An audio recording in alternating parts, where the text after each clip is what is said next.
In this video, I'm gonna give you 3 ChatGPT tricks which you probably don't know. The first one is the temporary chat. Did you know that when you go to ChatGPT, you have the option, besides choosing the models up here, also to switch to temporary chat?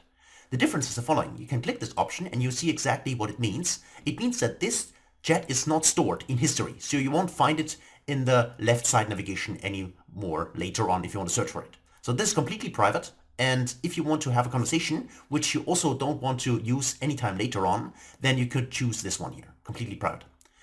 The second one is whenever you have conversations with ChatGPT, so let me switch back to the original one, so without this, and you choose, for instance, one of the custom GPTs, you can always reference inside the chat another custom GPT.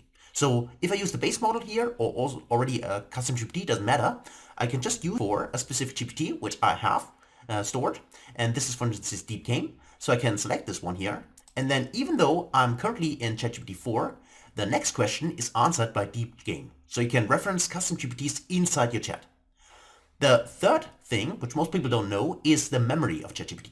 Meaning, we all know that there are custom instructions, but did you also know that if you go to your account settings here, under settings itself, that there is also the personalization, this tab here, and there is memory. Well, memory is data which is collected from your previous chats.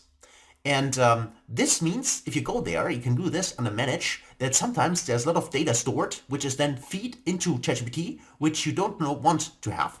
So maybe some kind of data which is coming from a conversation which you just had for fun, or anything not related to your actually problems, but still ChatGPT is referencing this when answering your next questions.